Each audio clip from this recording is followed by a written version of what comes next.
Karena udah jam 7:11, ayo kita mulai aja ya acara.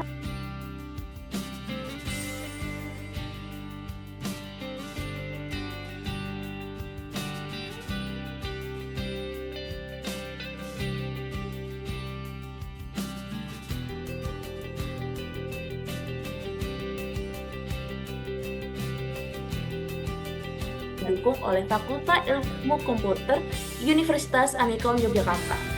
Aku Linda bakal memandu acara ini sampai selesai. Jadi, malam ini tuh kita akan eksplorasi gimana sih kecerdasan AI atau yang kalian lebih familiar dengan AI itu bisa jadi partner kita dalam menyiapin masa depan kita dalam berkarir. Nah, mulai dari CV yang profesional dan CV yang menjual, hingga simulasi wawancara kerja dan strategi beasiswa. Teman-teman tahu nggak sih, yang bikin acara ini makin istimewa itu kehadiran dua narasumber inspiratif loh. Yuk kenalan dulu, ada Kak Zakwan, seorang content creator yang membahas seputar career and education content, sekaligus CV expert yang udah bantu kurang lebih 10.000 mahasiswa biar cepat dapat kerja. Dan Kak Nasser, founder dari Diplo Indonesia, penerima award di LPDP luar negeri, serta kandidat MA in International Relations di New York University at NYU.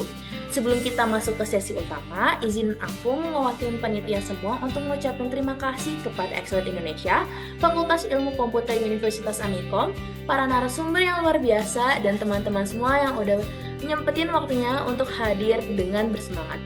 Semoga kegiatan hari ini bisa jadi bekal nyata dalam awal kalian dalam membentuk masa depan kalian cemerlang ya.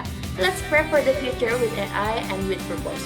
Sebelum kita masuk ke sesi pertama, teman-teman dimohon untuk open cam ya yang bisa, kecuali yang ada kesalahan teknis boleh bilang dulu supaya gak apa-apa buat off cam.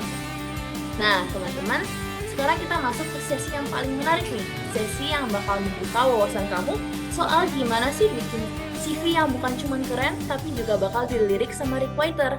Nah, narasumber pertama ini adalah orang yang udah bantu lebih dari 10.000 mahasiswa buat siap kerja dan stand out di dunia profesional. Beliau dikenal sebagai career and educational content creator, juga edu engineer creator yang aktif berbagai seputar info loker, beasiswa, dan CV expert melalui media digital. Jadi feel free nih untuk tanya-tanya seputar CV pada beliau. Nanti kalau mau tanya, raise hand di sesi tanya jawab. Langsung aja ya kita sapa Kak Zakwan Nabil. Halo Kak. Halo. Gimana Kak kabarnya, sehat?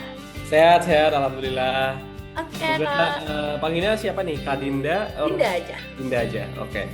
Oke. Sehat Dinda. Gimana kabar dari Kak Dinda? Sehat Kak, aman, kami sehat. Terima kasih ya Kak udah nyempetin waktunya malam-malam jam segini. Siap. Udah datang untuk gabung ya, makasih banyak. Oke. Jadi bisa nih langsung aja Kak, kita langsung sesi sharing aja Kak. Waktu dan layar kami persilahkan ya. Oke.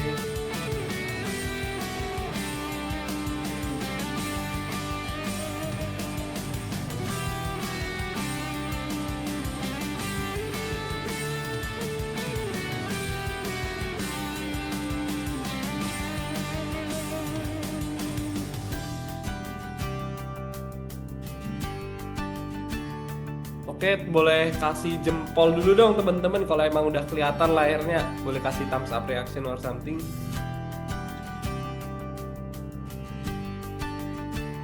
Buat cek status nih. Oke, malam Zaka. Oke, ada Arin juga dan yang lain. Oke, sip. Boleh kasih komen juga kalau udah pada siap nih. Karena yang aku share ini meskipun sebentar aja, harapannya bisa bermakna juga nih ke teman-teman yang mungkin belum berhalangan hadir juga. Bisa teman-teman bantu share infonya juga dan saling bantu gitu. Oke, so langsung mulai aja. Assalamualaikum warahmatullahi wabarakatuh. Malam semuanya. Oke. Malam Kak. Oke, thank you udah dibalas nih.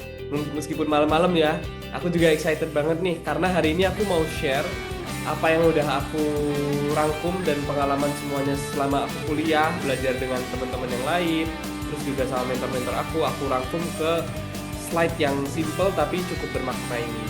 Nah, pengalaman dari aku kemarin nih ceritanya sempet main-main nih ke kampus-kampus, terus ngisi-ngisi juga nih. Ternyata aku cukup miris. Kenapa? Khususnya untuk teman-teman yang mungkin di luar Jawa ya, karena aku melihat di Jawa itu udah well prepare sejak mahasiswa. Tapi pas waktu aku main ke daerah yang di Sabang kayak gitu-gitu, ternyata universitas mereka tuh masih, aku tanya mau kemana masih belum tahu nih, dan bahkan belum prepare pengalaman selama kuliahnya untuk ke arah karir tersebut. Jadi mereka anggapannya skripsi dulu, lulus, terus baru mikir-mikir aku mau kemana ya, aku harus siapin apa ya. Nah, mumpung teman-teman masih mahasiswa juga, kalau emang semuanya masih mahasiswa, dan boleh di-reply juga lagi semester berapa, biar aku bisa lebih kenal juga. Kita harus siapin semuanya lebih awal, karena itulah yang menjadi bekal kita untuk kedepannya. Lalu apa aja sih yang harus di prepare agar kita bisa standing out among the crowd gitu. Oke Bu, baru semester 2, mantep nih, semoga bisa berguna nih, di-share ke teman-temannya juga ya nanti. Nah, this is a little bit of my background. Ini sebenarnya udah nggak update slide yang ini, tapi sekarang aku kerja di PT Alzama, tempat aku intern dulu, dan sekarang aku di posisi technical sales engineer, tapi support ke beberapa divisi juga gitu. Dan aku pernah di bidang engineering, terus juga education, bahkan di pasar modal dari Stockbit, dan di bursa karbon juga gitu. Nah, sebenarnya menarik nih, tadi ada yang masih semester 2. Kalau boleh tahu, boleh di-reply apa aja industri yang teman-teman familiar dan ingin ke sana. Karena di sini aku nggak cover semuanya karena pasti terlalu banyak industrinya. Tapi di sini yang aku ingin tekanin, teman-teman harus tahu nih, teman-teman tuh dari jurusan apa sih? Terus dari jurusan itu peluangnya bisa masuk kerja di industri apa aja gitu. Ini ada salah satu yang udah aku list, mulai dari venture capital, startup, consulting, FMCG, banking, dan masih banyak lagi. Nah, venture capital, startup, dan semua yang aku sebutin di sini itu tuh memiliki karakteristik yang berbeda-beda, teman-teman. Contoh, semisal startup itu terkenal dengan dinamika yang cukup tinggi. Dalam artian jam kerjanya mungkin bisa saja fleksibel, tapi fleksibelnya bisa nyentuh-nyentuh ke jam tidur teman-teman juga. Kadang WFA, kadang strict juga, atau ada yang di banking yang mungkin lebih konvensional 9 to 5 or something gitu. Nah, semua hal itu harus teman-teman sadari juga, teman-teman nyamannya itu kerja di bidang seperti apa gitu.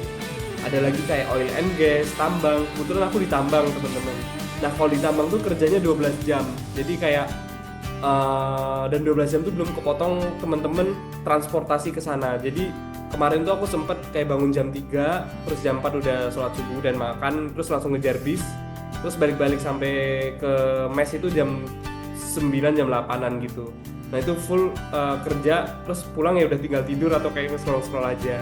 Tapi di lain sisi kadang ada waktu off-nya gitu.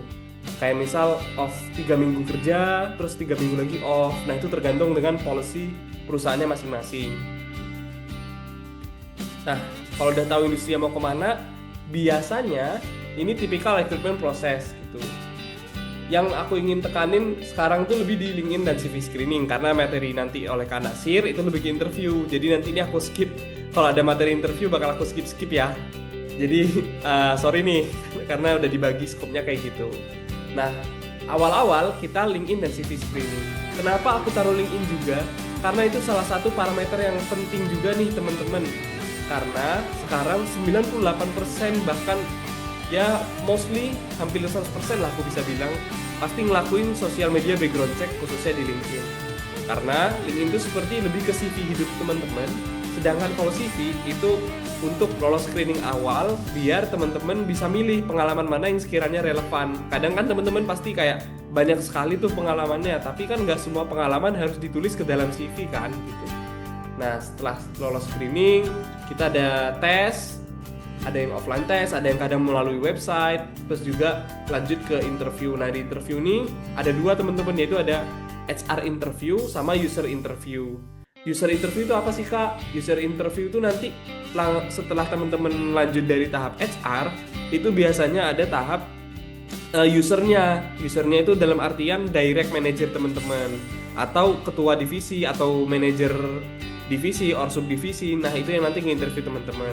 Biasanya user interview ini lebih ke technical testnya. Tapi kadang di beberapa perusahaan HR dan user interview itu digabung jadi satu. Jadi kayak jadi satu sesi biar lebih simple. Nah, kurang lebih seperti itu. Nanti kalau ada yang mau tanya-tanya lagi mungkin bisa dijelasin oleh Nasir gitu. Nah, other than that, kadang ada FGD juga. FGD ini sebenarnya agak banyak juga yang dijelasin. Jadi kalau mau tanya-tanya bisa langsung DM aku aja atau ping di Instagram aja nanti setelahnya. Nah, setelah itu kalau teman-teman alhamdulillah lolos, nanti ada semacam kontrak dan offering letter. Dan akhirnya di-hire deh gitu. Nah, aku bakal kasih hadiah yang menarik kalau teman-teman bisa kasih pendapat nih. Nggak ada bener atau salah, nggak ada, yang penting ungkapin pendapat. Aku pengen uji keberanian teman-teman. Nah, teman-teman bayangkan teman-teman di posisi jadi HR atau recruiter nih. Kita simulasi nih ibaratnya ya. Simulasi teman-teman belum kerja, udah yang nyeleksi kerja nih, asik. Nah, coba teman-teman lihat dari sini, boleh raise hand, kasih pendapat CV ini udah ATS friendly atau belum ya? Fun fact, ATS itu ada dua CV, ada yang kreatif, ada yang ATS. Kalau kreatif itu lebih ke posisi kreatif, kalau ATS ini biasanya yang udah umum digunakan yang sekarang. Mungkin kalau teman-teman ada yang mau berpendapat, aku kasih hadiah, tapi hadiahnya aku umumin di akhir. Aditya mau menjawab?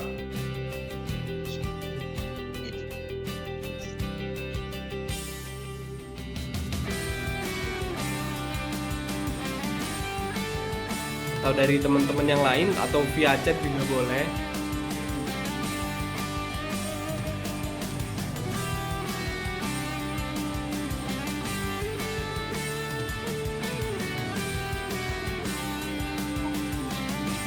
Oke, mungkin aku bantu tanya aja kali ya.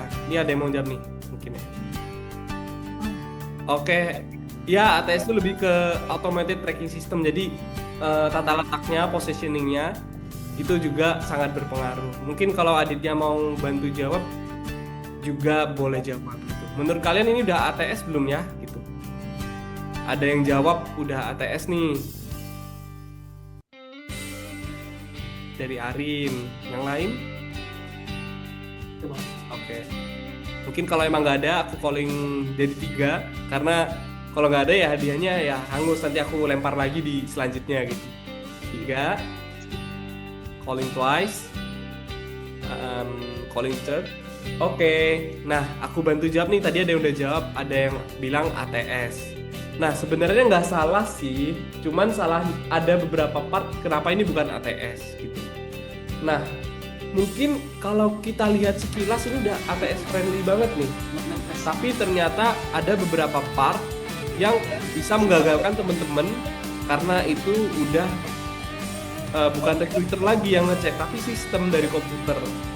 Nah, salah satunya ATS itu bukan hanya kelihatan plain, kosong, poin-poin, tapi formatting itu juga penting. Nomor 1. Yang kedua ada unnecessary personal details.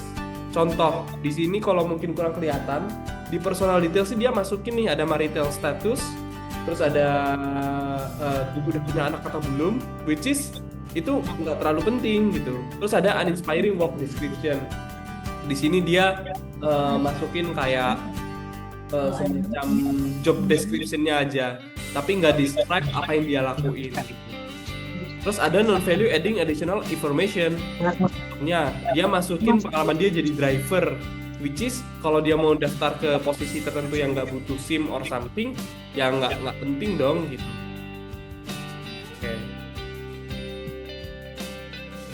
Nah, ada yang mau jawab lagi nggak? Ini kira-kira udah ATS friendly atau belum ya? Sorry kalau nggak terlalu kelihatan ya, tapi mungkin sekilas.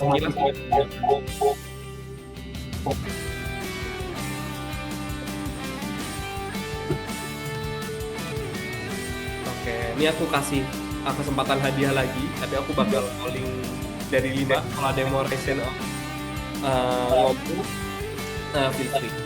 Aku hitung ya. 5, 4.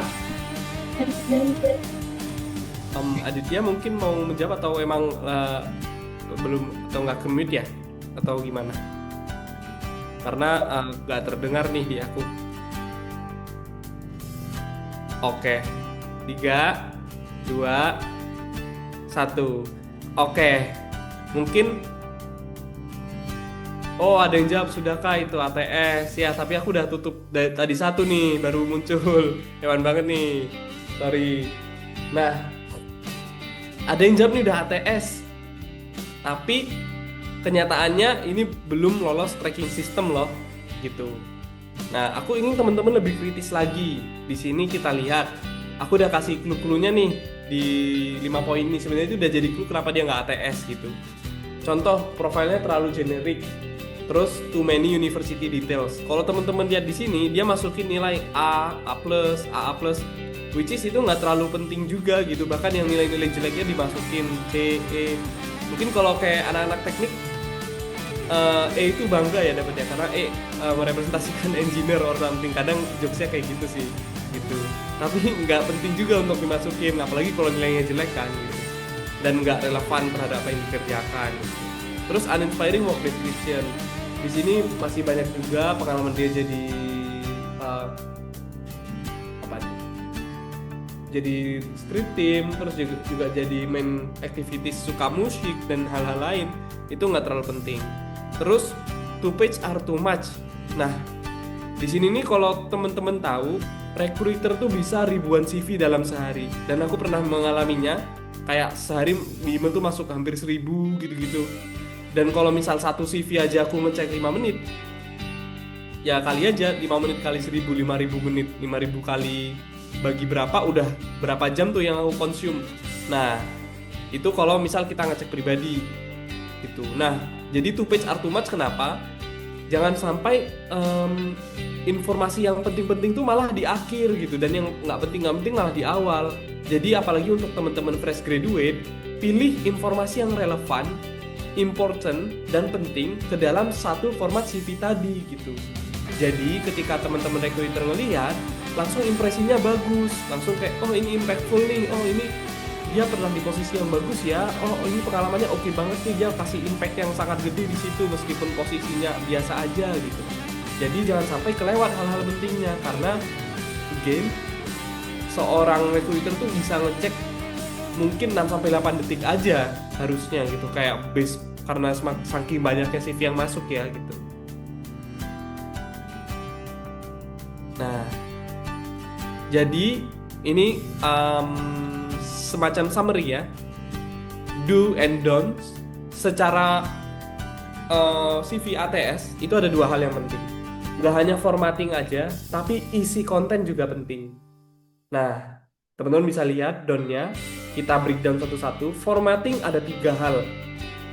1, pakai satu type font or satu jenis font ya untuk semuanya. Jangan pakai font yang berbeda-beda, apalagi ukurannya kayak dibikin kayak oh ini aku pengen namaku gede banget nih, aku kasih berapa ya, 48 kali ya biar namaku kelihatan gede gitu. Nah, jangan ya, kita pakai yang simpel-simpel aja, di 14 or 16 or 12 is okay. Mungkin kalau namanya 16 juga masih kelihatan. Terus less is more, bukan berarti wah Kak Zakwan bilangnya dikit lebih baik, jadi aku nggak usah bikin baik-baik lah, cuman kata-kata aku kerja di sini A, aku dari sini B, nggak gitu juga. Maksudnya kita pilih yang penting-penting dan yang lebih impactful. Terus jangan lupa dibikin bullet point, jangan dibikin paragraf. Terus sequence is key. Kalau di sini ada yang bilang show the most impactful bullet point first di dunia. Tapi menurut aku tetap sequence-nya is the key. Yang paling baru taruh paling atas, terus ke yang pengalaman paling lama urutin ke bawah. Tapi tetap diurutin juga impact-nya. Jangan sampai teman-teman masukin yang nggak impactful, maksudnya kayak gitu. Terus yang konten gimana Kak? Nah di sini ada proof don't tell. Contoh teman-teman masukin skills A, B, C, D. Contoh kita let's say bahasa Inggris, teman-teman bilang bahasa Inggrisku bagus. Provennya apa? Teman-teman masukin skor IELTS, skor TOEFL, skor Duolingo English Test, dan sebagainya macamnya itu teman-teman masukin semua. Terus show impact, not job description. Jadi jangan sampai teman-teman kopas job description dari lowongan langsung dikopas lagi ke situ di reward gitu. Nah, teman-teman masukin impact yang teman-teman lakukan selama bekerja kemarin apa sih? Gitu. Karena contoh di sini teman-teman bekerja di finance, supervise budget. Semua orang finance ya pasti kerjanya supervise budget, tapi gimana teman-teman bisa nge-supervise, bisa reduce cost seberapa banyak impact yang teman-teman kasih, itu yang ingin dilihat seorang recruiter gitu. Terakhir, itu use active or strong verbs, yaitu jangan kasih kata-kata kayak bertanggung jawab atas, berpartisipasi, menjadi member or something, karena itu terkesan pasif. Seorang recruiter ingin melihat keaktifan dan juga apa yang teman-teman lakuin secara detail gitu. Karena kalau kayak gitu aja terkesannya memberikan impresi yang dia kayak cuman jadi peserta aja ya gitu. Dia cuman berpartisipasi, tapi impactnya apa ya? Nah, jangan-jangan sampai muncul pertanyaan-pertanyaan tadi di mata recruiter gitu. Nah, hal-hal kayak gitu bisa direduksi karena ada beberapa powerful words yang bisa kita cari juga. Kalau di Instagramku, aku ada di link bio aku itu ada kayak semacam powerful words yang biasa dipakai buat CV. Nah, dari tadi aku komen-komen, salah mulu nih Kak Zakwan, mana sih yang bener? Nah, ini salah satu yang bener.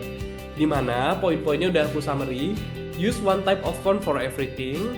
2, satu page only. Itu disupport data dari Glints juga. Jadi aku ngomong nih nggak hanya based on pengalaman, tapi based on website juga yang kredibel dari Glints. Untuk fresh graduate biasanya satu halaman aja. Tapi kalau teman-teman udah kerja, udah punya banyak pengalaman, it's okay teman-teman masukin lebih dari satu gitu. Karena teman-teman memang udah real di lapangan industri. 3, start with most impactful bullet point. Terus ini sebenarnya 4, 5, 6 ya, tapi kayak ke skip atau formatnya. Terus jangan lupa show impact, bisa menggunakan angka. Contoh itu ada improving firm's revenue by 10%. Nah, impact itu bisa dihasilkan menurutku ada 3 hal. Yaitu dari angkanya. Yang kedua, dari strategi apa yang teman-teman gunain. Yang ketiga, dari tools atau software apa yang teman-teman pakai. Terus, kayak yang aku bilang tadi, jangan pakai kata-kata berpartisipasi, bertanggung jawab atas, yang terkesan pasif. Kita pakai data kata-kata yang menunjukkan dan menjual diri kita in a good way ya, menjual dirinya. Terus proven skill in financial model, maksudnya itu teman-teman proof gitu. Kalau teman-teman punya skill, tunjukkan sertifikasinya, tunjukkan nilainya seberapa. Itu nanti teman-teman attach portofolionya di link atas. Jadi link atas itu nggak hanya link LinkedIn aja. If you have portfolio, please attach it karena itu bakal membantu recruiter untuk mengenal hasil dan impact teman-teman lebih jauh.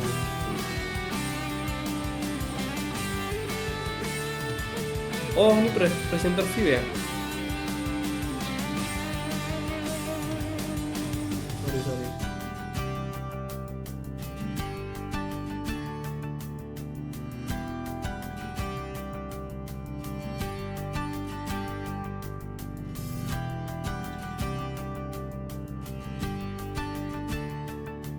Masih kayak gini.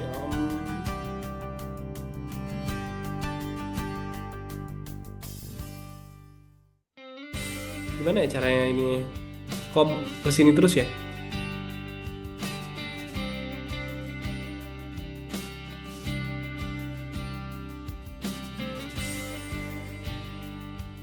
Nah, oke. Better nggak teman-teman? Better Kak. Oke.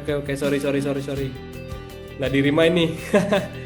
Thank you ya yang udah ingetin Arin. Gitu. Mungkin kalau teman-teman mau screenshot dulu beberapa, aku kasih kesempatan ke part-part yang penting. Ini mungkin kayak perlu di screenshot. 1, 2, 3. Oke. Ini juga kalau mau contoh-contoh kesalahan. Ini juga contoh-contoh kesalahan tadi. Oke, ini juga sample of compelling CV. Sebenarnya banyak sih contohnya, cuman ini aku fokus ke poin-poinnya aja ya.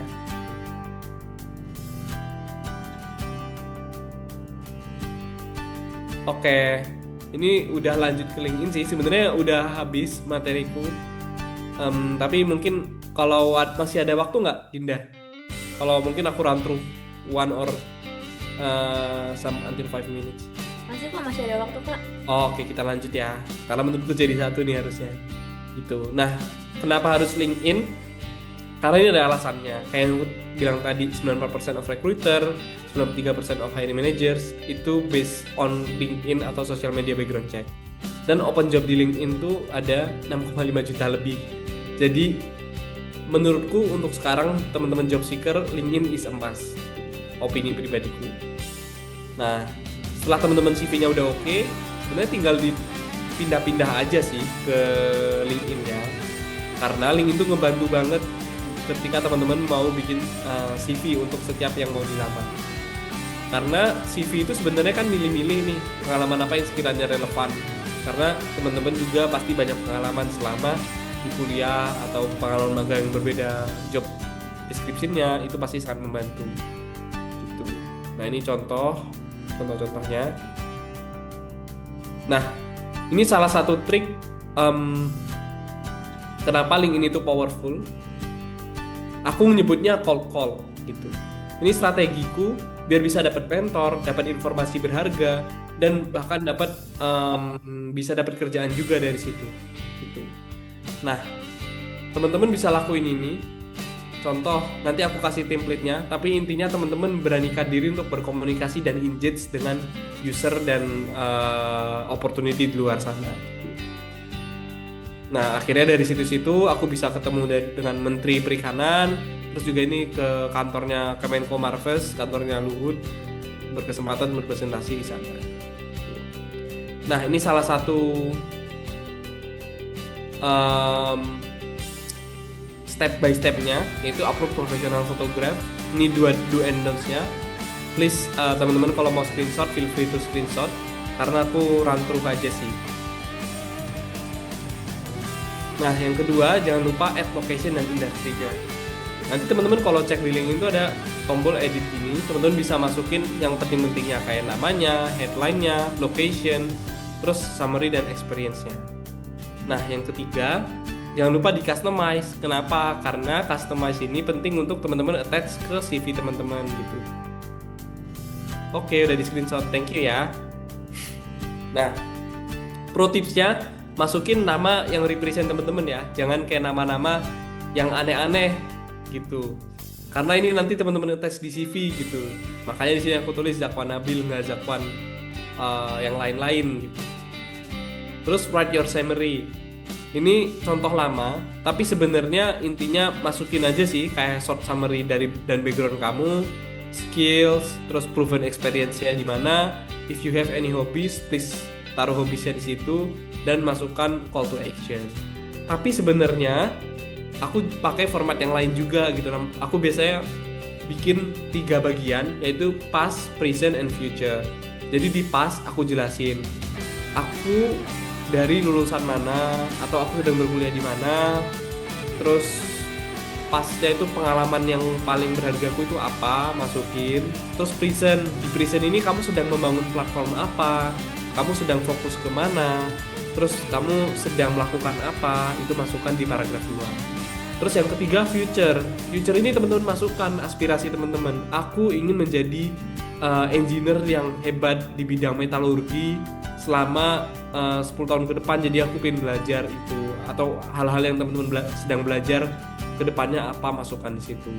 Sebenarnya bisa juga di sum up dengan yang present, jadi satu paragraf juga it's okay. Teman-teman just elaborate aja. Kalau mau lihat LinkedIn-ku aja, tapi aku belum update juga. Mungkin beberapa hari ke depan aku update juga.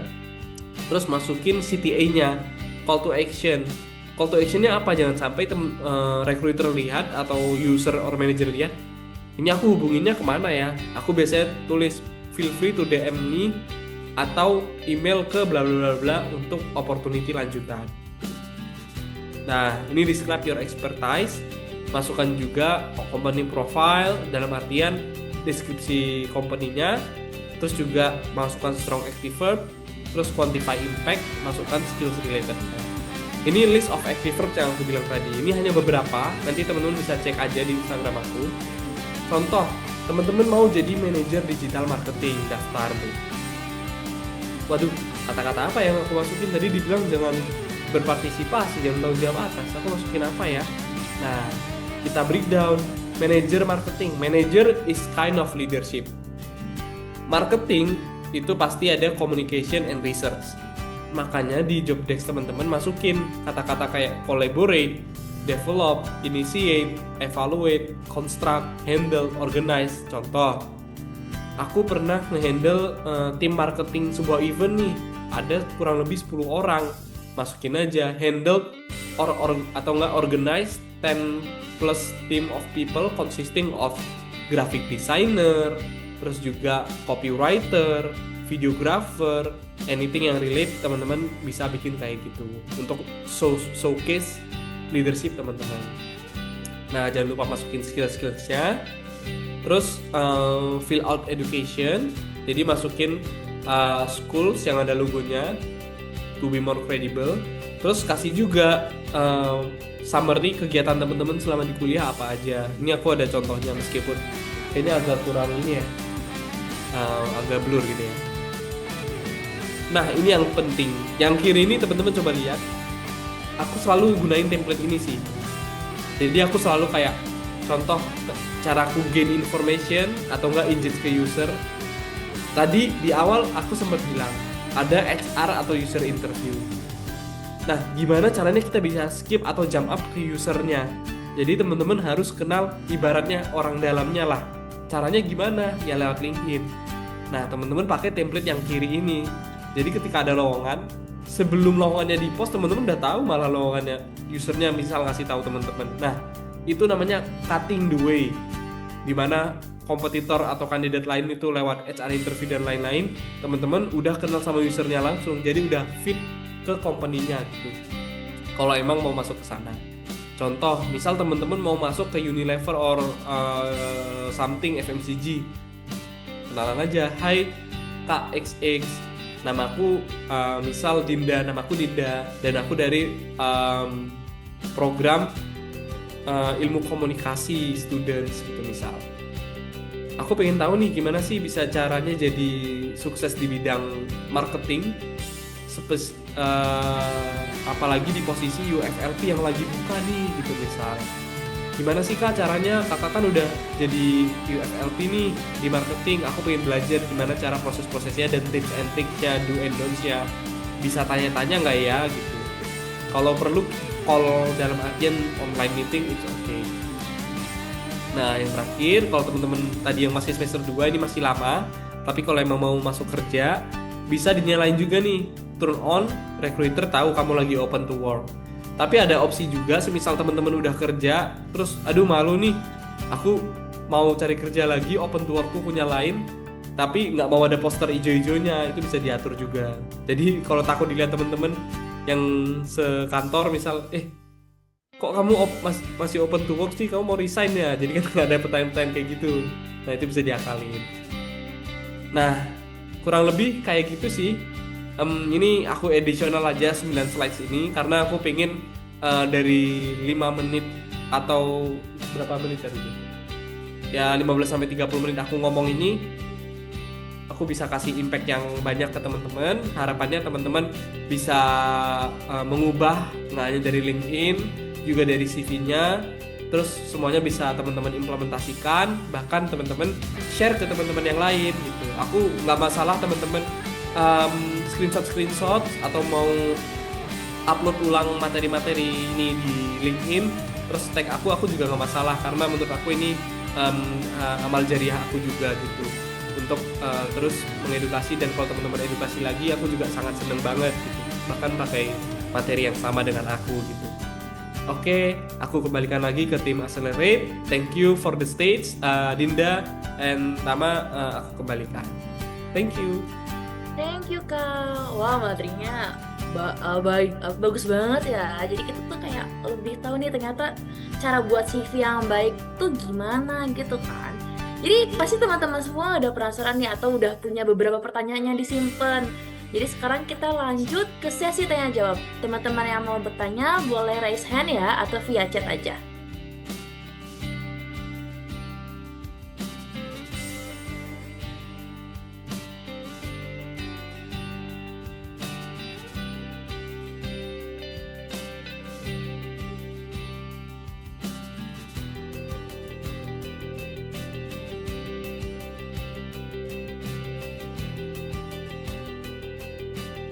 Wah, Arin, ini ada pertanyaan dari Karin, silahkan Kak.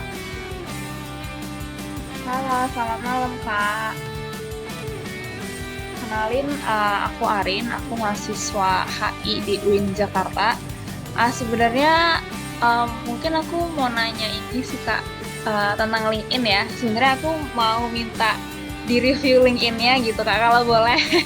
Cuma Oke, kalau oke, no worries. eh, Perkenalan, Din. aku kirim LinkedIn-nya di chatbox ya Kak, izin. Oke. Ini mau aku review di share screen atau gimana? Boleh Kak? Wait ya, aku buka dulu ya. Oke Kak.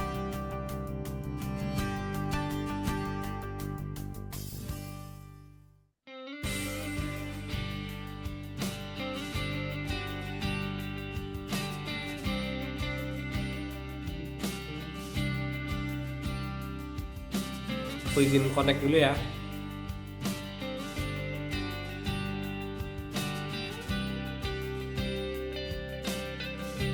Oke, ini very good question sih karena ada live reviewnya juga. Bukan question sih, very good request lah. Oke. Oke, is it clear? Udah kelihatan? Udah Kak. Oke, aku bakal lebih objektif. Jadi apa yang bagus aku bilang bagus, apa yang kurang aku bakal share kekurangannya. Tapi again, it's my perspective, nggak ada bener salah.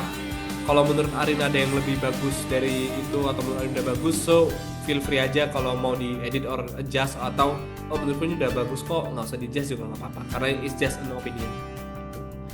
Nah, kita run through dari awal. Dari foto dulu deh. Kalau dari foto, menurutku ini udah bagus, udah clear. Tapi nanti kalau misal Arin udah masuk kerjaan or something, bisa juga di adjust yang lebih apa ya? Lebih representatif gitu dalam kerjaannya. Contoh, ya banyak lah contoh-contohnya gitu. Mostly orang-orang sih pakai formal attire or something. Tapi itu nggak mandatory, cuman kelihatan looks lebih profesional aja gitu. Terus kalau dari banner, explore, grow and create impact, eksplorasi. Nah, ini bagus banget sih, employer branding dari teman-teman ruang eksplorasi. Aku give appreciation banget. Dimana ini salah satu bentuk namanya employer branding. Mereka give template untuk showcase kalau dia ada di ruang eksplorasi, tapi juga kasih value di situ gitu. Menurutku ini udah oke. Nah, tapi kita lanjut ke sini. Oh, founder and vice presidennya. Oke, bagus sih. Kamu udah nerapin yang oke untuk dari segi bannernya tadi. Terus kamu masukin juga kamu sedang kuliah di mana, which is good. Nah, sebenarnya ini questioning juga. Kadang XX ini menunjukkan your ex company atau kasih proven track record. Tapi kadang menurutku malah dihapus juga nggak masalah gitu karena itu udah X kan gitu. Nah, jadi kalau misal kelihatan menurut Arin terlalu banyak, dihapus juga nggak masalah gitu. So far menurutku dua hal ini juga udah penting sih. Dalam artian bagus gitu. Oke.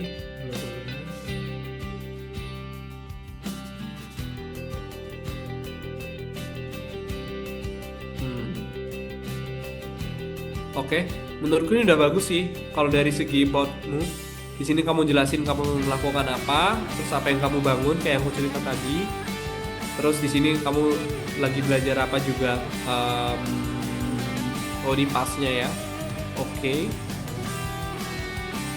Oke sih, kamu masukin interestmu juga. Nah, saran aku di akhir kamu kasih juga dalam artian kayak CTA-nya yang aku bilang tadi gitu. Mungkin kamu bisa add some emails or something untuk orang-orang mungkin biar bisa lebih cepat aja gitu. Terus kamu juga rajin posting-posting, which is good. Good for your branding dan social media check juga. Nah, mungkin nah ini kan masih baru. Nanti kalau misal kamu udah keterima, maksudnya kayak udah dapat job desk yang relevan dan banyak job description-nya, bisa kamu masukin juga. Nah, ini aku bilang tadi, kalau ada yang paragraf, kalau dari segi isi job description-nya, mungkin kamu bisa bikin bullet point aja biar lebih enak kebaca gitu. Tapi ini again preferensi ya. Kadang ada yang emang paragraf full, tapi baca kayak ginian kan takes time ya. Kalau misal kamu bullet point kan langsung kayak to the point aja gitu. Oke, aku nggak run through semua pengalamannya karena pasti mostly isinya sama. Nah, terus di UIN ini kan dia ada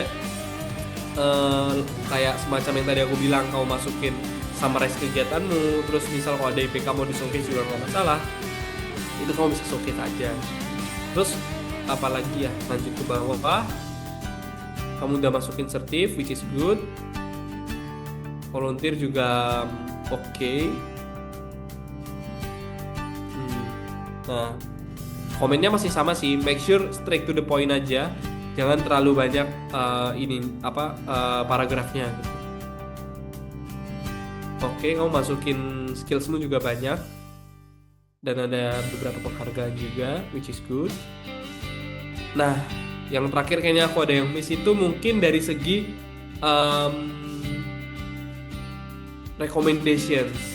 recommendation tuh mungkin terkesan kayak apa sih, kayak minta-minta rekomendasi banget, tapi menurutku bisa jadi salah satu endorsement yang cukup leverage gitu. Nah, endorsement yang bagus tuh yang kayak gimana? Kamu endorsement recommendations itu minta dari dua orang ini, maksudnya dua segmen yang berbeda gitu. Misal kamu pernah kerja di di intern di mana gitu. Nah, yang pertama kamu bisa minta dari manajer kamu, direct report kamu. Yang kedua, kamu dari coworker kamu. Jadi dua hal ini kamu minta recommendation aja. Karena itu sangat powerful, karena mereka yang kerja secara langsung. Nah, yang mungkin kurang itu sebenarnya misal di recommendation dari yang kamu manage gitu, karena dia nggak nge-manage kamu secara langsung. Tapi kalau misalnya ada yang recommendations, nggak ada salahnya. More recommendation is better gitu. Oke, so far itu sih. Aku nggak run through yang detail-detail ya, kayak just helicopter view-nya aja. Thank you, Arin. Oke Kak, makasih banyak. Aku sama mau ada satu follow up questions nanti tentang boleh. rekomendasi. Kebetulan iya itu aku miss banget di situ sih Kak. Nah, aku mau nanya, biasanya kalau minta rekomendasi itu apakah etisnya kita minta via LinkedIn atau ketika ketemu gitu Kak?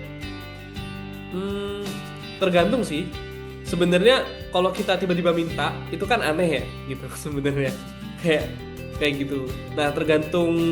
Kalau dulu aku itu biasanya misal misal kamu posisinya di sebuah organisasi, kamu yang jadi manajernya or vice presidennya tadi, aku biasanya terapin policy yang perform bakal dapat sertifikat dan LinkedIn recommendation. Jadi aku biasa bikin grade di sertifikatnya. Jadi nggak hanya sertifikat aja. Kadang kan orang objektifnya aku pengen dapat sertifikat, ikut terus tiba-tiba hilang gitu. Nah, aku bikin grade performance-nya, ada performance review tiap bulan. Jadi emang bener-bener nilainya A, aku kasih rekomendasi gitu. Jadi kayak clear, nggak hanya minta-minta aja. Kan recommendation kan kredibilitas kan, nggak hanya bisa jadi kayak orang minta-minta, padahal dia kerjanya jelek ya, tapi ntar nama aku ada di situ nih gitu. Nah, kayak gitu-gitu mungkin bisa diminimalisir. Tapi kalau Arin udah deket sama manajernya atau emang Arin performanya bagus di situ, nah Arin bisa minta aja gitu, kemarin kan kita pernah kerja bareng nih, kita saling recommendations yuk.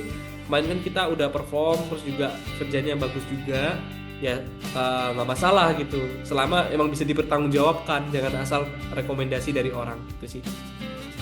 Oke Kak, makasih banyak ya Kak. Aku tadi udah notes dan aku akan jadikan sebagai bahan untuk memperbaiki LinkedIn aku. Thank you so much Kak, sekali lagi. Oke Arin, misal kamu butuh apa semacam performance review template or trackernya untuk organisasi kamu, aku sebenarnya ada template-nya juga sih kalau misal butuh ya. Jadi kayak lebih objektif dalam manage people and team. Oh, oke Kak, sama aku izin connect link-nya ya Kak. Oke, no worries. Thank you, good questions Thank and you so very much, good Kak. advice. Good luck on your future. Kembali ke Dinda dan Oke, makasih buat Arin buat pertanyaannya, dan teman-teman lain yang perhatiin juga pasti dapat informasi dan dapat ilmu baru buat LinkedIn. Ini di komen ada satu yang minta review dan satu ada yang bertanya. Mungkin untuk mempersingkat waktu karena waktunya tinggal sedikit sesi tanya jawabnya, aku bakal bacain pertanyaannya, dan mungkin yang minta review link ini gimana Kak? Bisa hubungin Kakak atau gimana nih?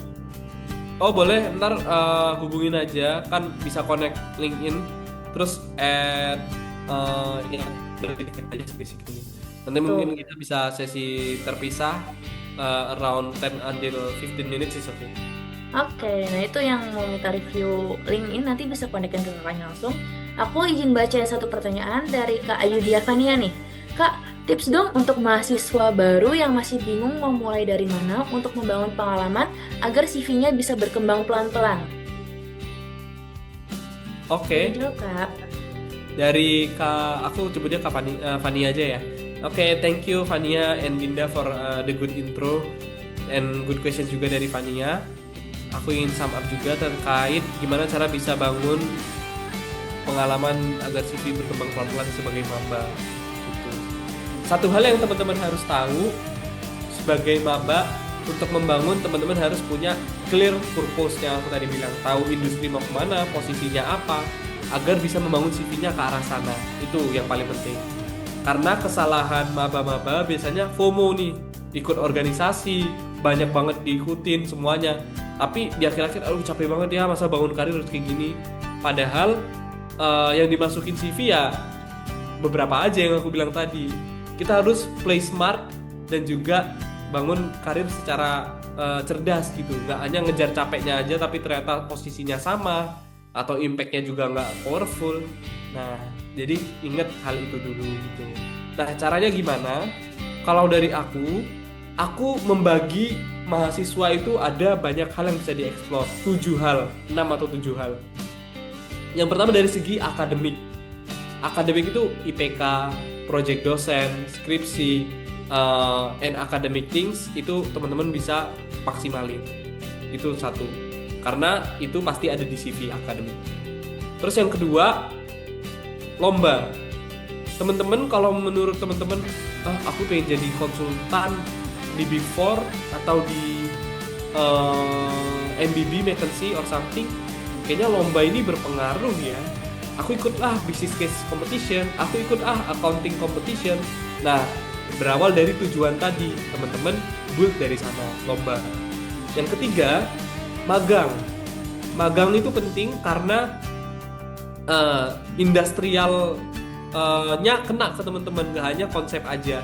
Teman-teman langsung tahu cara kerja bareng sama manajer, kerja sama real yang orang-orang udah lulus, bahkan ke orang-orang yang lebih tua, direktur level, even CEO level. Nah, itu yang jadi membangun teman-teman. Terus yang keempat mungkin ada volunteering, kayak Arin udah ikut banyak volunteer, itu juga mungkin bisa berpengaruh.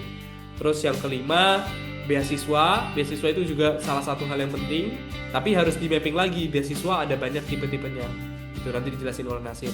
Terus yang keenam mungkin internationalization kayak student exchange. Terus yang ketujuh mungkin organization gitu. Nah, cara bangunnya kalau emang belum ada, tergantung tujuannya tadi. Teman-teman bisa breakdown lagi ke timeline tadi dari 7 hal tadi. Misal, aku pengen ikut sertifikasi dulu lah, semester ini masih maba, nanti dari sertifikasi ini aku bisa daftar magang gitu. Misal kayak gitu. Jadi biar lebih jelas step-stepnya. Nah, kalau misal nggak ada sertifikasi, nggak ada itu, nggak ada apapun, kuliah itu bisa jadi platform teman-teman nulis CV teman-teman. Teman-teman pasti di kuliah ada mata kuliah yang ada projectnya. Nah, project itu bisa teman-teman segmented sendiri. Project selama kuliah tentang apa. Nanti teman-teman tulisnya project tentang apa gitu judulnya. Nah, itu teman-teman bisa ceritain satu bagian sendiri gitu memang kalau memang belum ada. Nah, kayak gitu sebenarnya bisa diakalin tuh gitu sebenarnya. Atau semisal aduh aku belum ada project, aku masih maba fresh banget nih, belum ada projectnya, teman-teman bisa juga ikut some certifications yang mungkin ada projectnya juga di situ. Kadang kan kayak ada submit tugas-tugas or something, bahkan banyak yang gratis juga. Itu teman-teman bisa state as project juga, tapi harus benar-benar ditulisin secara objektif ya, jangan bohong-bohongan gitu. Nanti tinggal di attach portofolionya. Nah banyak banget sih sebenarnya yang bisa teman-teman masukin gitu. Kalau emang belum ada ya ikut volunteering dulu, itu juga nggak masalah gitu. Karena again karir is a long term, dan long term itu based on your purpose lagi. Jangan sampai ganti-ganti tujuan karirnya gitu. Karena ya itu it's a long term game lah. Itu kumulatif dan snowball gitu. Nah mungkin kurang lebih meskipun agak kompleks semoga menjawab ya. Makasih banyak Kak buat jawabannya dan ilmu yang baru nih. Dan karena sayang banget waktunya udah habis nih buat sesi tanya jawab, kita cukupin dulu ya teman-teman sesi tanya jawabnya. Terima kasih banyak Kak Zakwan atas insight dan jawaban yang membuka wawasan kita semua. Yuk teman-teman, kita kasih tepuk tangan virtual dan semangat di kolom chat buat Kak Zakwan. Terima kasih buat waktunya Kak, terima kasih juga buat ilmunya. Selanjutnya kita bakal masuk ke sesi kedua nih dengan pemateri yang lain yang gak kalah menarik. Jadi setelah kita membahas gimana cara nyusun CV yang menjual dengan bantuan teknologi AI tadi, sekarang saatnya kita masuk ke topik yang gak kalah penting nih, yaitu interview dan strategi beasiswa.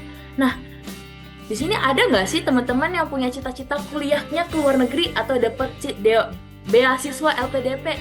Coba angkat tangannya atau raise hand. Ada nggak ya? Apa kalian terlalu nyaman di Indonesia? Gimana tuh? Wah, cuma 2 nih. Oh, 3. Oke. Nah, let me introduce you to someone truly inspiring.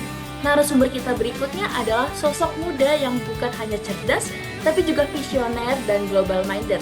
Beliau adalah founder dari Diplo Indonesia, sebuah gerakan edukasi dan diplomasi untuk pemuda, serta saat ini sedang melanjutkan studi Magister Hubungan Internasional di New York University, Amerika Serikat, dengan dukungan penuh dari beasiswa LPDP RI, langsung dari dunia akademik internasional dan pengalaman nyata dalam seleksi beasiswa ketat. Beliau akan membagikan cara memanfaatkan AI untuk latihan interview serta menyusun strategi lolos beasiswa. Mari kita sambut bersama dengan semangat dan antusiasme yang tinggi Kak Muhammad Nasir El-Haq. Halo Kak Nasir. Halo, apa kabar? Halo Kak, gimana kabarnya nih? Baik, alhamdulillah. Gimana teman-teman semua kabarnya? Baik Kak, baik. Baik, Gimana teman-teman yang lain kabarnya? baik Kak. Kak, kakak lagi di Amerika, berarti sekarang jam berapa tuh Kak di sana? Sekarang jam 9 pagi. Wah, kita kebalik, kita udah malam nih, udah mau tidur kita nih. Iya, Nah, sekarang kita langsung aja nih dengar materi dari Kak Nasir. Silakan Kak Nasir, waktu dan layar kami persilahkan. oke, terima kasih Dinda dan teman-teman. Malam semua. Ya di sini kita beda sekitar 13 jam ya. Boleh share screen mungkin teman-teman? Oke.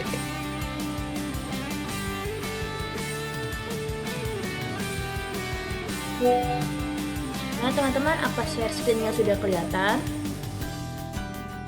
Oke, aman kayaknya ini. Terima kasih banyak teman-teman semua, dan mungkin panitia dari Accelerate dan dari workshop eksplorasi AI ini udah mengundang dan mau memberikan waktunya buat aku sharing tentang scholarship journey aku. Jadi mungkin aku mau share sedikit background tentang diri aku sendiri. Silakan next slide-nya teman-teman.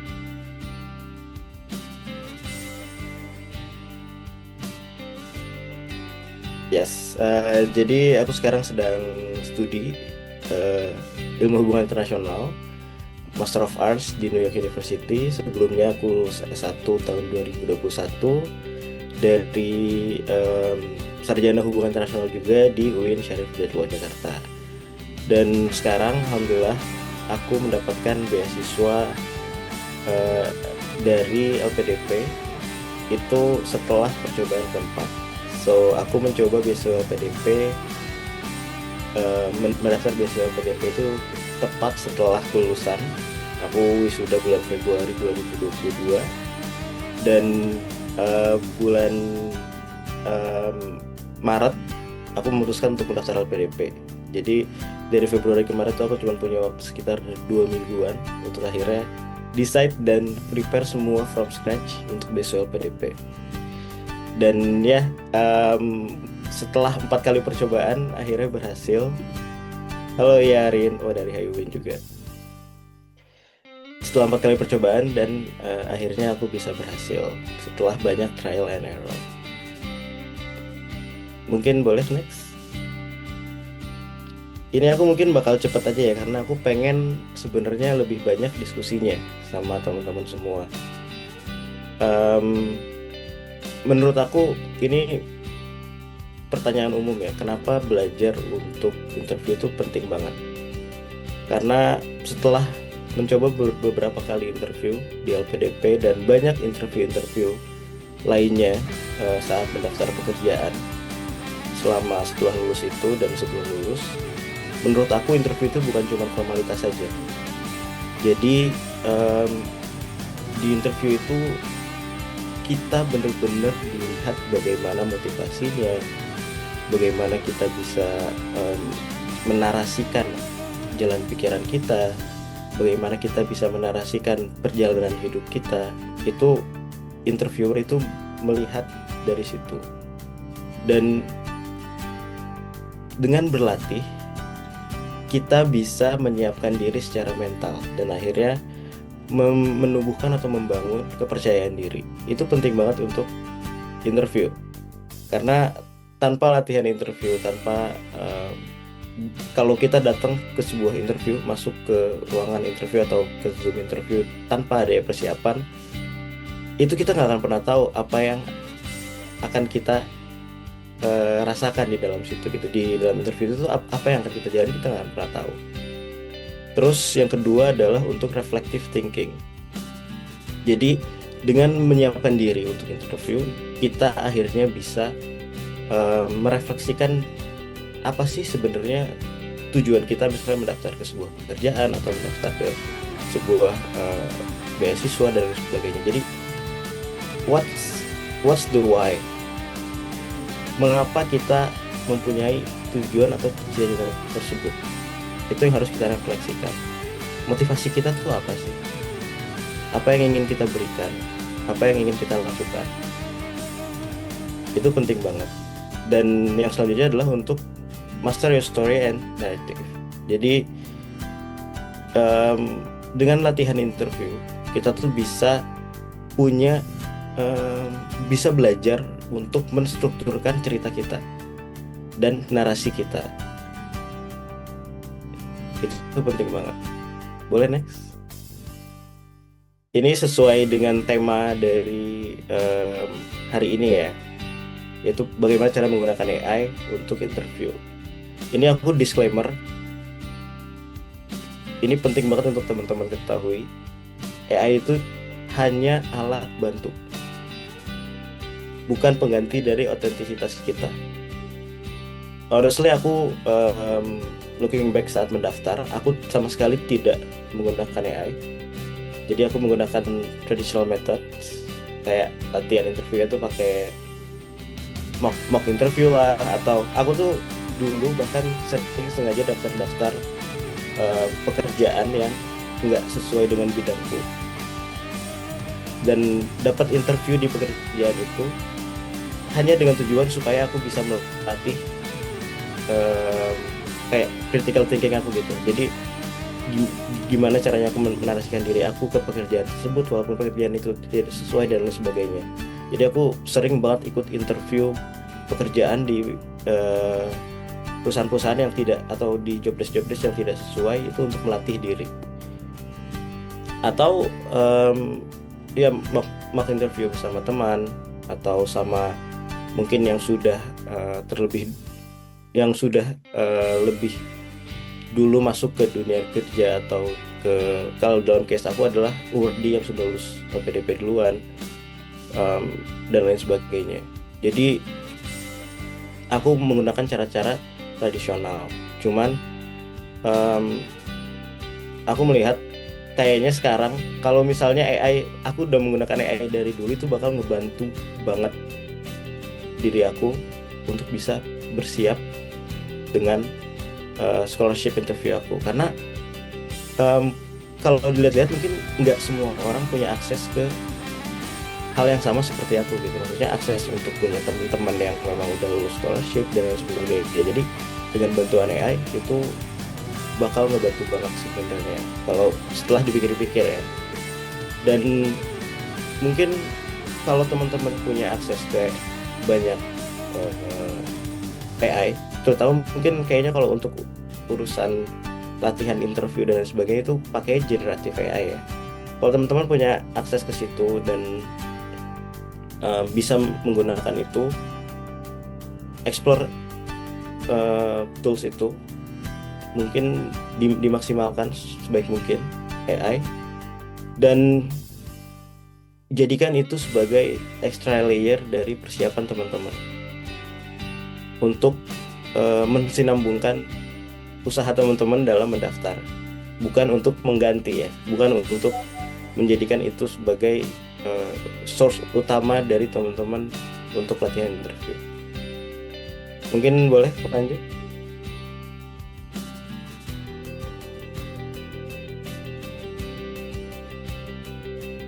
Jadi gimana sih AI bisa ngebantu?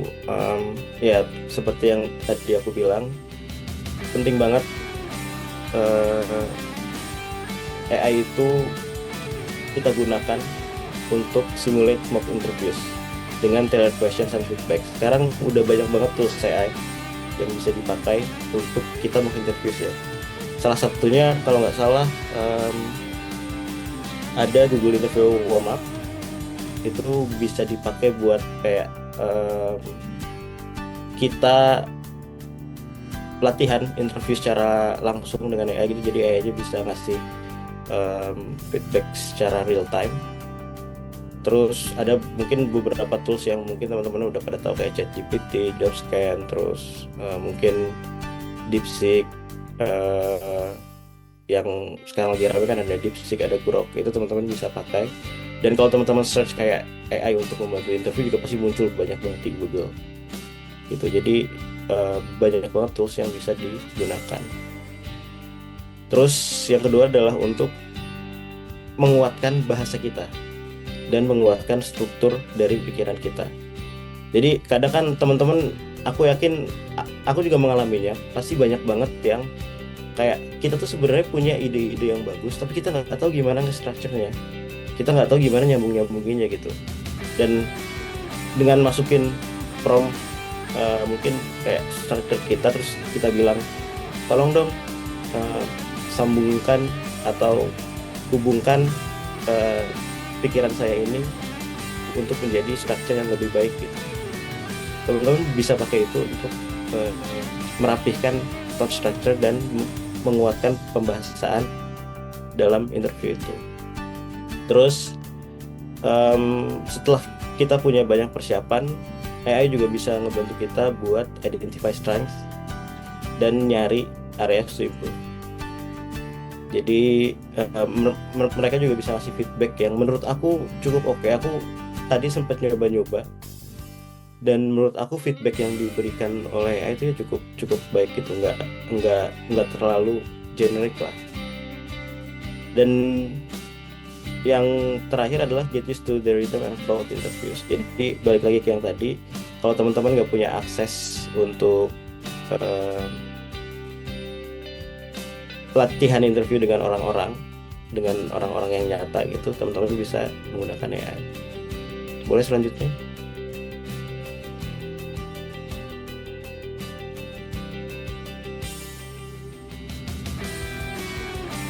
Nah, untuk scholarship preparation gimana?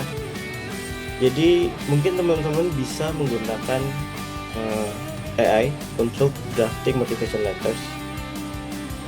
Dari misalnya brainstorming, AI itu bagus banget untuk brainstorming. Aku jujur selama kuliah di sini banyak menggunakan AI untuk brainstorming ya, untuk kayak ngerjain tugas-tugas tuh kayak give me ideas to write this paper atau apa gitu. Jadi kayak dia bisa ngasih ide-ide topik apa aja yang bisa dibahas dan sebagainya. Dan aku rasa AI ini juga bisa dipakai untuk drafting motivation letters ideas gitu.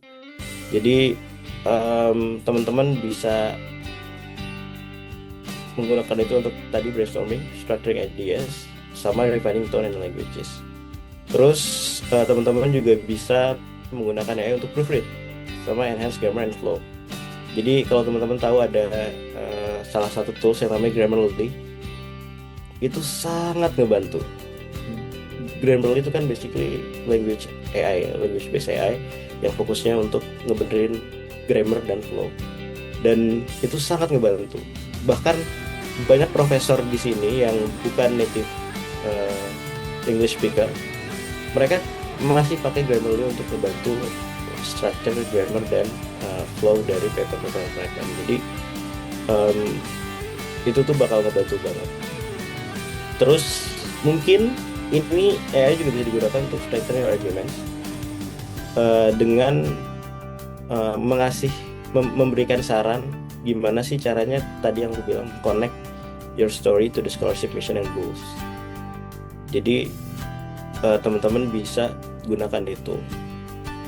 Tapi balik lagi, menurut aku AI ini hanya alat bantu dan baik dalam interview atau scholarship application, mereka panel dari scholarship atau mungkin juga banyak dari HR di kantor itu value genuine, like apapun hal yang genuine itu bakal di value banget.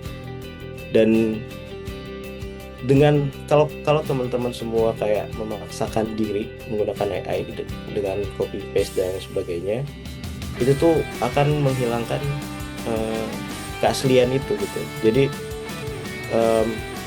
banyak jawaban atau nanti tulisan-tulisan yang teman-teman tulis itu akan sound generic. Dan fun fact, udah banyak banget, apalagi di US ini udah banyak banget orang yang bisa membaca tanpa bantuan tools, membaca apakah tulisan ini AI atau bukan, atau apakah respon ini AI atau bukan. Jadi kalau teman-teman kayak semudah itu pakai AI copy paste, itu bakal ketahuan langsung dari awal. Jadi jauh lebih baik kalau AI itu digunakan sebagai komplement, bukan sebagai bukan sebagai tools utama untuk teman-teman gunakan gitu. Boleh lanjut?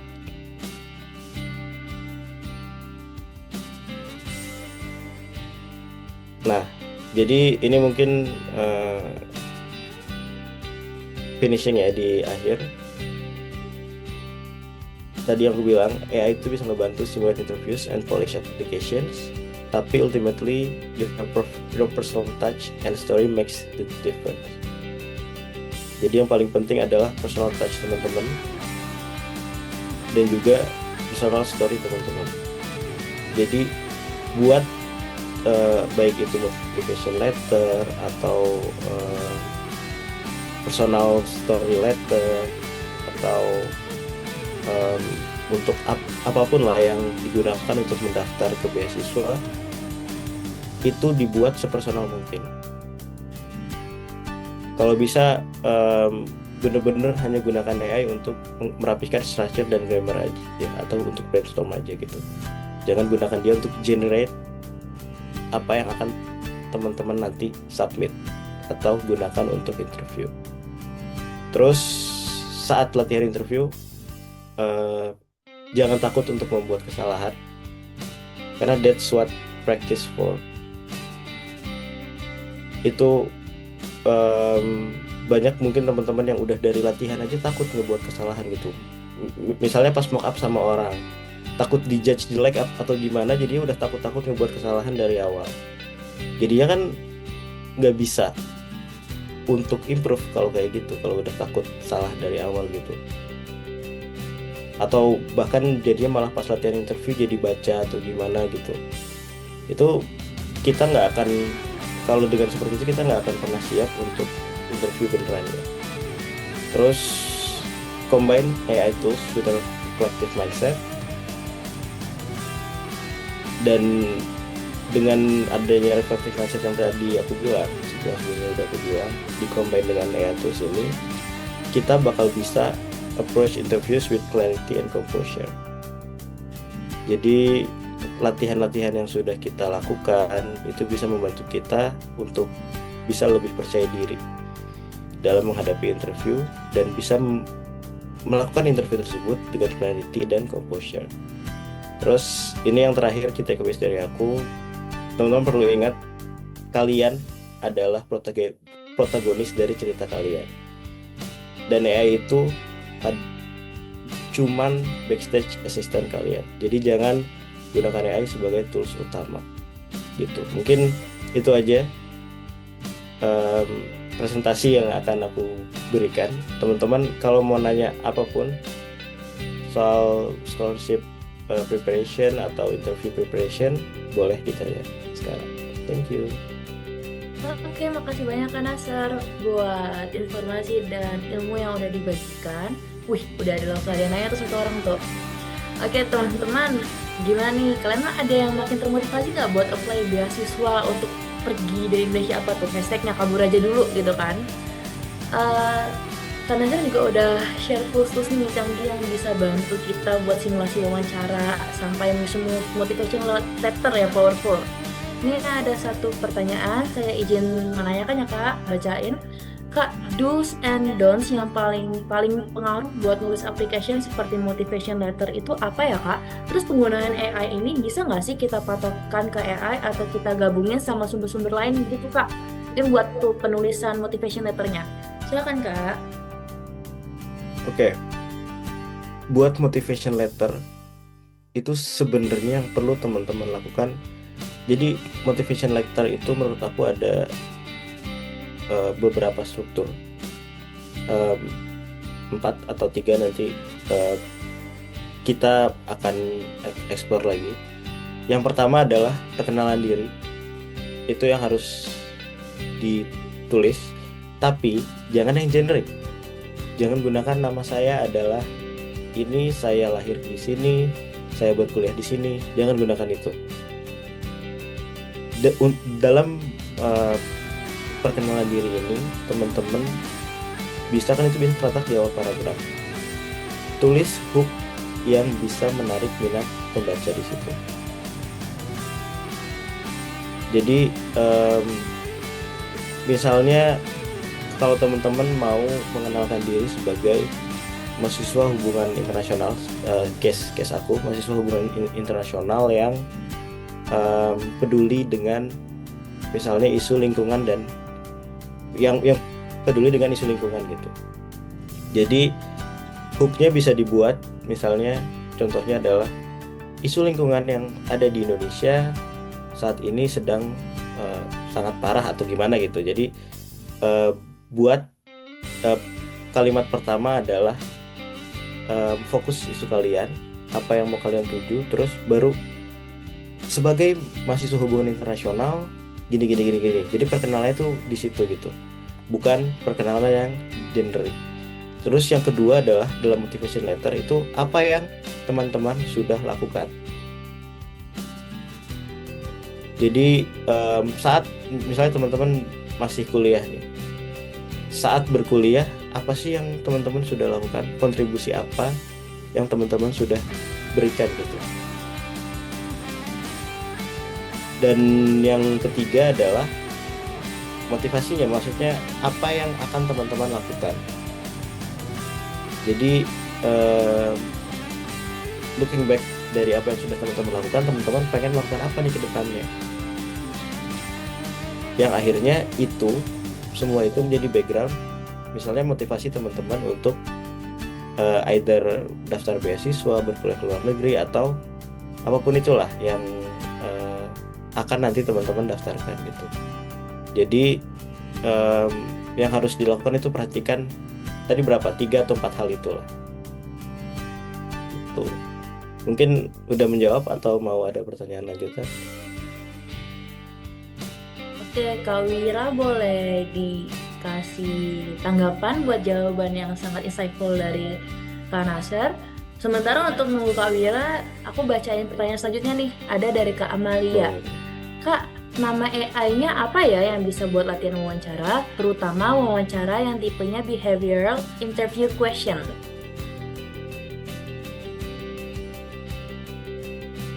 Kak Amelia boleh jelasin nggak maksudnya behavioral interview question itu apa?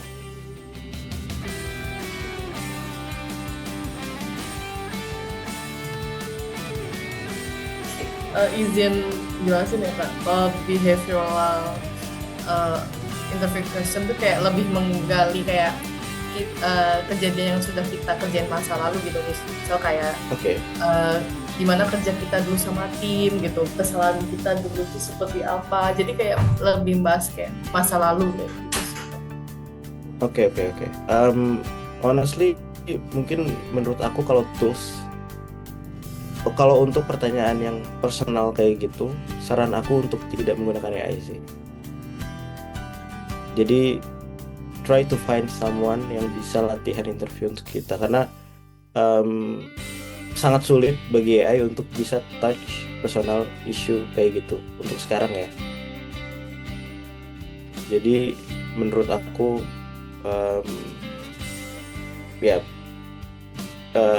leverage your friends atau misalnya mentor atau apapun itu lah. Gitu Kak Amalia. Oke, baik, makasih Kak.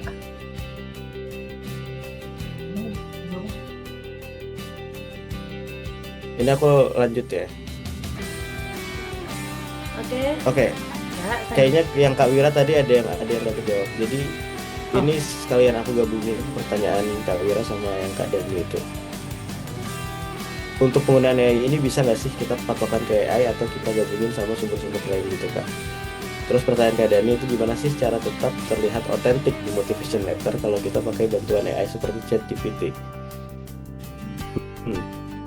Jadi balik lagi seperti yang aku bilang, kita nggak bisa menggunakan AI itu cuman untuk jadi patokan utama gitu. You will sound like AI. Tulisan kalian tuh akan terlihat dan terdengar seperti AI. Itu gampang banget dilihatnya. Jadi jangan hanya berpatokan dari situ. Jadi misalnya setelah teman-teman misalnya mau teman-teman mungkin mau generate kayak motivation letternya gitu menggunakan AI, instead of menggunakan AI untuk kayak drafting outline dan lain sebagainya. Teman-teman masih harus perlu ngasih personal touch dari hasil generate itu. Jadi pokoknya dibaca lagi hasil generate dari AI itu, kita baca lagi, terus ya kita ubah-ubah sendiri sesuai dengan bahasa kita. Jadi jadikan AI itu buat ngebantuin kita menulis strukturnya aja, bukan menulis the whole motivation letter gitu. Saat strukturnya udah dibuatkan oleh AI, kita benerin lagi, kita lihat lagi ininya, kita ya tambahin inilah human touch-nya itu masih perlu banget gitu. Kalau misalnya itu masih kita misalnya nggak pede sama grammar yang kita pakai gitu kan, fit lagi tulisan yang sudah kita ubah-ubah itu yang hasil ChatGPT, terus kita ubah-ubah, fit lagi ke ChatGPT, minta dibenerin grammarnya. Itu bakal lebih baik hasilnya daripada yang kita benar-benar pure pakai AI untuk generate gitu. Dan ya gimana sih cara kita terlihat otentik ya kayak gitu caranya. Kita nggak bisa udah ini misalnya kita ngasih prompt lagi gitu kan, kayak tolong buatkan ini seperti manusia yang membuatnya gitu. Kalau orang-orang kan biasanya mungkin ada tutorial-tutorial yang kayak gitu. Aku pernah lihat soalnya yang kayak humanize this response atau apa, itu tetap tidak terdengar human. Jadi bener-bener harus kita kasih personal touch lagi gitu. Jadi ya bener-bener apa yang dihasilkan oleh AI itu sudah pasti tidak sempurna. Jadi manusia yang menyempurnakan gitu teman-teman. Oke, makasih Kak Nasser. Ada lagi nih pertanyaan dari Kak Hafiz Akmal. Kak, kalau kita gagal di beasiswa, apakah AI bisa bantu nyusun ulang strategi apply berikutnya? Misalnya mencocokkan profil kita dengan beasiswa yang lebih tepat gitu Kak. Silakan. I think so, iya. Menurut aku ya, ini pertanyaan bagus banget. Menurut aku memang fungsi AI itu adalah untuk apa namanya? Kan sekarang AI itu udah bisa nge-search browser ya, nge-search internet gitu. Jadi kalau misalnya teman-teman ngerasa beasiswa yang sudah didaftar itu ternyata yang kemarin gagal gitu, itu ternyata nggak cocok sama teman-teman, itu teman-teman bisa kayak minta AI untuk mencarikan beasiswa yang tepat, yang sesuai sama profil, yang mungkin dari profil kita dan requirements dari beasiswanya itu lebih nyambung gitu. Itu bisa teman-teman minta bantuan ke situ. Jadi aku sekarang lebih sering menggunakan AI jujur sebagai internet browser pengganti Google. Apalagi ChatGPT itu menurut aku powerful banget. Jadi kayak kita bisa ngasih pertanyaan yang sangat personalized, dan ChatGPT itu bisa ngasih hasil yang lebih tepat dari Google lah. Kalau kita menulis di search bar-nya Google kan kadang ya hasilnya kan yang paling teratas itu sesuai algoritma aja kan biasanya. Jadi yang paling sering dari beberapa keyword yang paling sering orang buka apa yang dikasih ke Google, yang dikasih oleh Google ke kita apa gitu. Sedangkan kalau ChatGPT itu bisa lebih detail, bisa lebih spesifik ngasih ke kita sesuai dengan apa yang kita mau ke pertanyaan itu. Jadi menurut aku bisa banget dijadiin alat untuk misalnya nyari-nyari beasiswa lain, dan itu malah sangat berguna banget karena sebenarnya ini untuk teman-teman yang pengen berkuliah ke luar negeri ya. Di dunia itu banyak banget beasiswa yang misalnya teman-teman agak minder sama bahasa Inggris atau bahasa apa atau bahasa asingnya gitu, nggak punya kemampuan bahasa asing atau minder sama bahasa Inggrisnya, banyak banget beasiswa yang menerima kita, yang mau menerima kita tanpa ada, atau mau kita bisa mendaftar tanpa ada sertifikat bahasa itu. Ada banyak banget beasiswa di dunia itu. Sebagai salah satunya mungkin kalau teman-teman tahu di Turki itu ada namanya beasiswa YTB, beasiswa dari pemerintah Turki. Itu bahkan interviewnya aja kita bisa pakai bahasa Indonesia, nggak perlu bahasa Inggris atau bahasa Turki. Jadi saat nyampe sana kita akan latih bahasa lagi. Itu salah satu contoh aja, dan di tempat lain tuh, di negara lain masih banyak beasiswa yang tanpa tes bahasa itu. Nah, AI bisa digunakan. Misalnya teman-teman coba aja fit kayak AI. Beasiswa apa saja yang bisa didaftar tanpa ada tes bahasa. Nanti lihat hasilnya. Gitu. Jadi itu menurut aku berguna banget. Itu aja.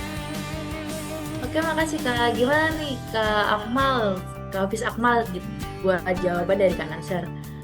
Kak Bira nih kayaknya sangat pengen ya keluar negeri Kak. Ini ada nanya lagi nih dia nih.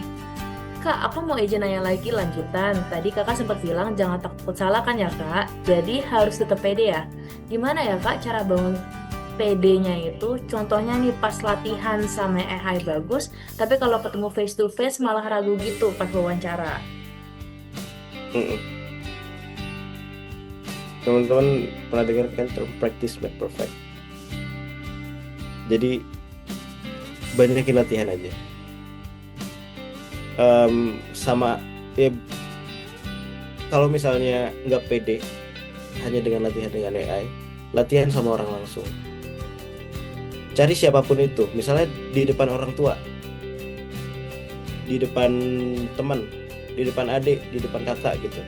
Coba latihan wawancara sama orang langsung gitu. Kalau masih nggak pede kalau saat latihan sama AI gitu. Kalau ini latihan sama AI bagus, tapi pas sama orang kok jadi jelek gitu. Ya itu, coba langsung sama orang, siapapun itu. Karena justru menurut aku lebih baik, malah jadi lebih baik kalau kita misalnya latihan sama orang tua lah, atau sama adik atau sama kakak. Karena mereka kan awam ya, mereka nggak tahu apa yang kita omongin. Jadi kalau mereka mengerti apa yang kita omongin, berarti penjelasan kita tuh udah bagus banget. Tapi kalau mereka masih nggak ngerti, itu berarti ada yang harus diimprove dari penjelasan kita. Ada yang harus diimprove dari cara kita deliver speech kita, dari cara kita deliver informasi yang mau kita berikan gitu. Jadi dicoba.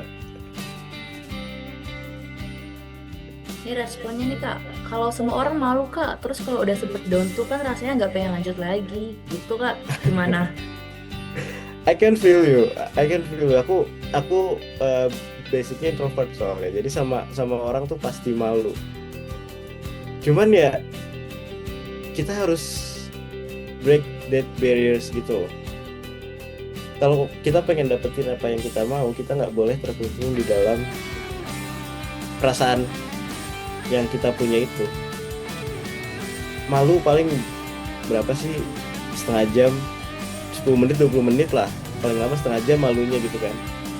Tapi dengan latihan, kayak misalnya 10 latihan, 10 mock up interview pertama tuh kita malu. Yang ke-11 tuh udah oke. Udah lebih baik gitu loh. Jadi aku basicnya introvert banget. Aku kayak malu banget gitu untuk ngomong depan orang dan sebagainya. Dan aku pun jujur mencoba untuk tidak mencari mentor. Kan kalau orang-orang yang nyari bisnis sekarang kan nyari mentor kemana-mana gitu. Aku mencoba untuk tidak mencari mentor, dan instead aku latihan interviewnya itu ya pakai cara yang tadi aku bilang. Aku kayak random daftar ke sebuah pekerjaan. Terus alhamdulillah sih beberapa pekerjaan yang aku daftar sampai tahap interview. Jadinya aku bisa latihan interview di situ. Dan itu menurut aku ngaruh banget, kayak belajar interview, bukan belajar ya, apa namanya, dengan aku melakukan lebih banyak interview itu membuat aku jadi semakin lancar saat interview gitu. Jadi aku benar-benar jadi makin lancar menceritakan personal history aku jadi makin lancar menceritakan kayak motivasi aku jadi lancar menceritakan pengalaman pekerjaan aku. Jadi buat aku practice makes perfect banget sih. Dan ya itulah, kalau misalnya masih agak malu-malu sama orang, coba yang agak banyak sama AI, pakai tools yang ada, entah ChatGPT juga sekarang kalau nggak salah udah bisa latihan interview. Terus yang tadi interview warm ups dari Google itu bisa dipakai juga buat personalized interview questions. Jadi itu bisa dimaksimalkan di situ dulu. Terus kalau masih nggak pede juga, coba sama orang, sama siapapun. Kalau malu sama orang lain, sama orang tua, sama keluarga, sama tetangga misalnya, sama pedagang-pedagang yang sering kita beli misalnya. Coba aja kayak gitu. Yang penting kita nyoba depan orang gitu sih.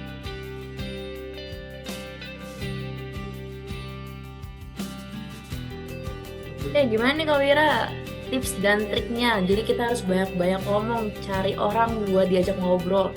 Mungkin ngobrol sama kaca juga bisa kali ya Kak, biar malu sama diri sendiri aja gitu kan. Ini teman-teman lain. Iya benar. Sama kaca juga bisa.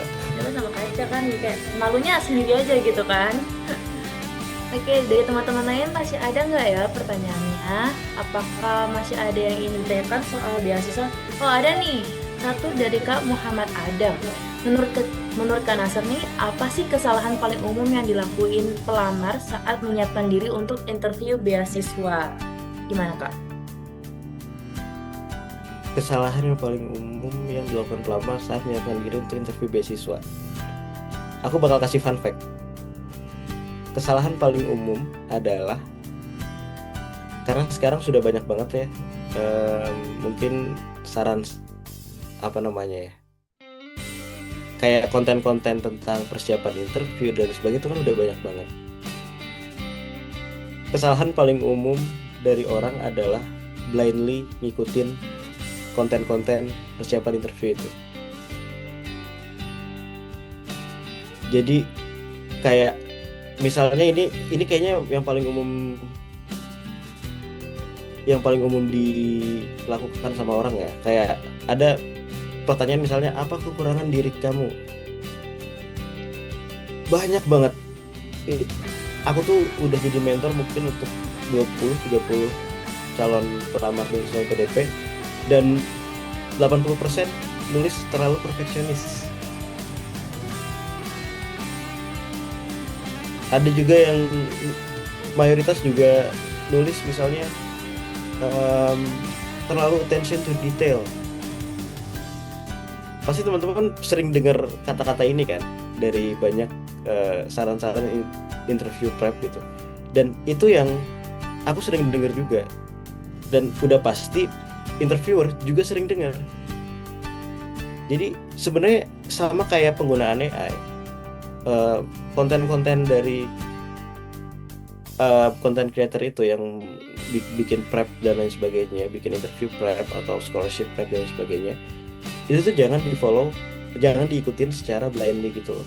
Jangan benar-benar jadiin patokan utama gitu. Kita tetap harus kasih personal touch kita.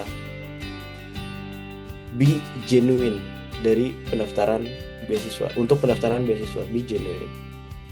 Jadi diri kamu apa adanya. Tapi tetap, misalnya kan sebenarnya idenya bagus ya. Jadi jangan, misalnya untuk yang kekurangan tadi, jangan bicarakan kekurangan yang akan menurunkan value kamu. A second, baterainya udah mau habis.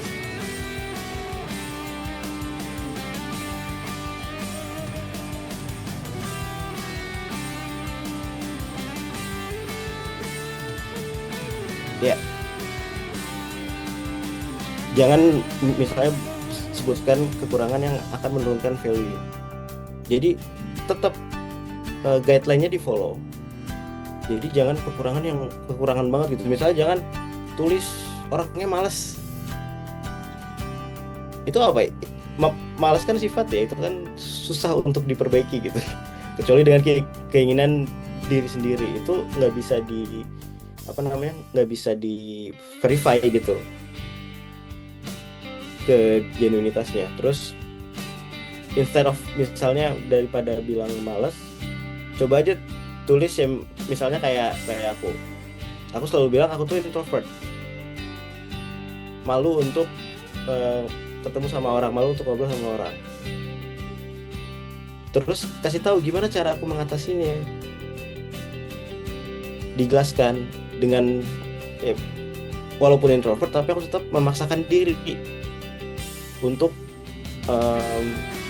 latihan interview sama orang misalnya, atau apapun itu. Jadi tetap be genuine, cuman yang memang benar-benar udah kita tahu solusinya apa, dan itu akhirnya kekurangan itu bisa membuat kita improve jadi lebih baik lagi ke depannya gitu. Itu yang harus teman-teman perhatiin. Jadi jangan benar-benar follow blindly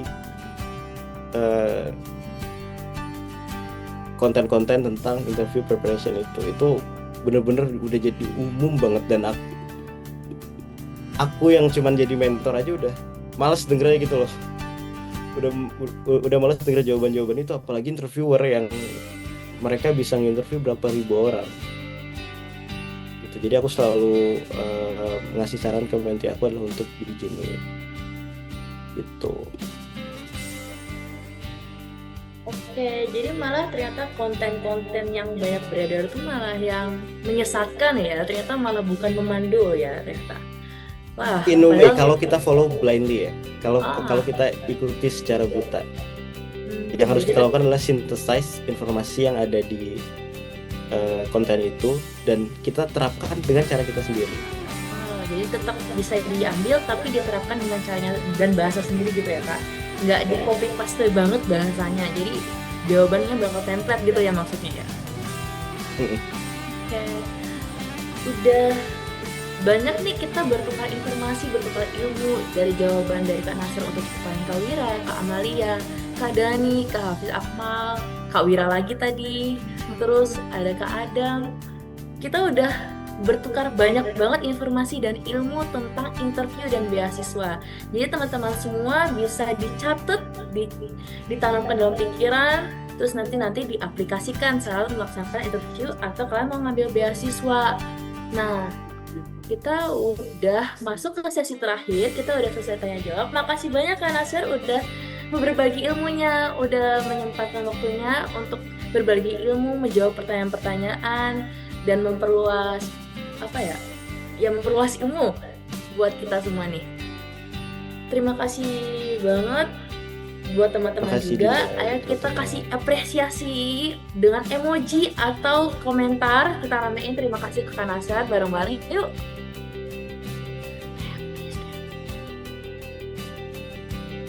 Oke.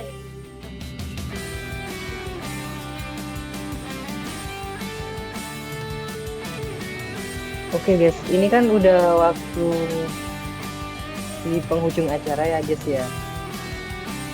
Gimana kalau kita foto bersama dulu? Boleh dong dilihatin mukanya satu-satu. Open cam sebentar guys.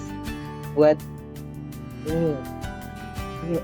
Gitu, terima kasih. Buat dokumentasi ya guys ya. Oke, saya tunggu ya. Ayo. Oke, karena waktunya tinggal sedikit dan Kak Nasir lagi ada urusan, tadi baterainya juga mau habis ya Kak Nasir ya. Oke, saya hitung ya guys. Oh, masih ada yang siap-siap nih.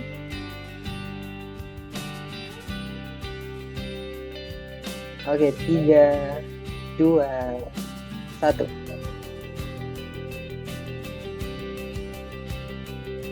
Oke, lagi-lagi ya guys ya. 3, 2, 1.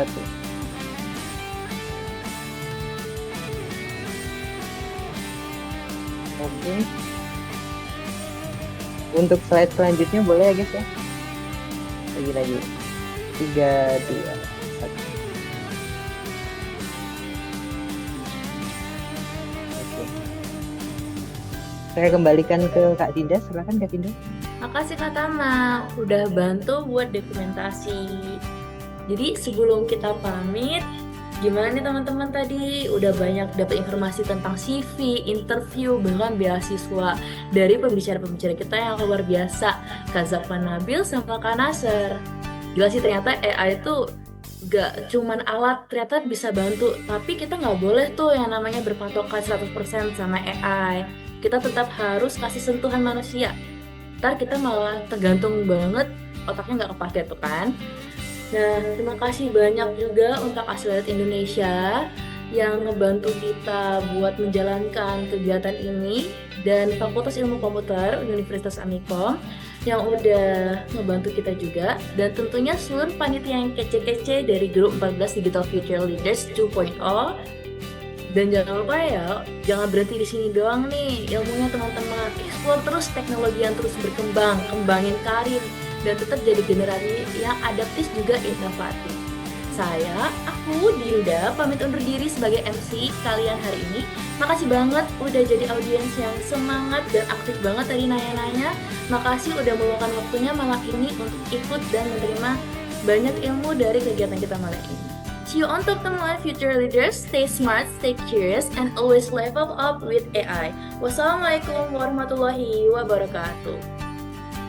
Waalaikumsalam warahmatullahi wabarakatuh.